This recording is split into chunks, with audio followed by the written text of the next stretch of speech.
আরে মই সাহেব এসেছিলাম তো 2-3 দিন পরে যাই, না দিন পরে আসলুম। শালা কয় গিরে 2-3 দিন থাকবে বলে রক হইল লাগছং তো 2-3 দিন মানুষ চিনিস নাই।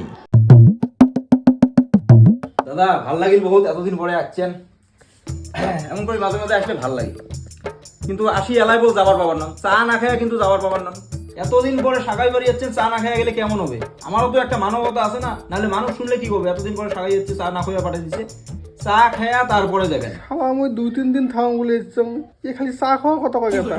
আর দেখো আজকালি তো সবাই ব্যস্ত মানুষ, ওই সাকাই বাড়ি যে 3-4 দিন থাকা অমন আজকালি কাউই না করে, সবাই নিজের কামত ব্যস্ত হয়ে আছে। যার কপালত কোনো কাম নাই ওগুলো যায় সাকাই বাড়ি 3-4 দিন করে থাকে। কাম থাকা মানুষ কোনোদিনও এক রাতিও দেরি না করে সাকাই বাড়ি। যেমন তোমরা তো ওখানে ভালো করিয়া বুঝতে পারো, এই যে তোমার না উঠি গেলে নে হয়, তুমি কত জোর করি হে রাখুন চা খাওয়ার জন্য, নাহলে না আজকাল গেলে নে হয়। হ্যাঁ ঠিক আছে। দেখো কি আছেন দাদা? ব্যাগত, ওই ব্যাগত মানে ওই যে ল্যাপটপ ওই যে কাম করতে আমি ব্যস্ত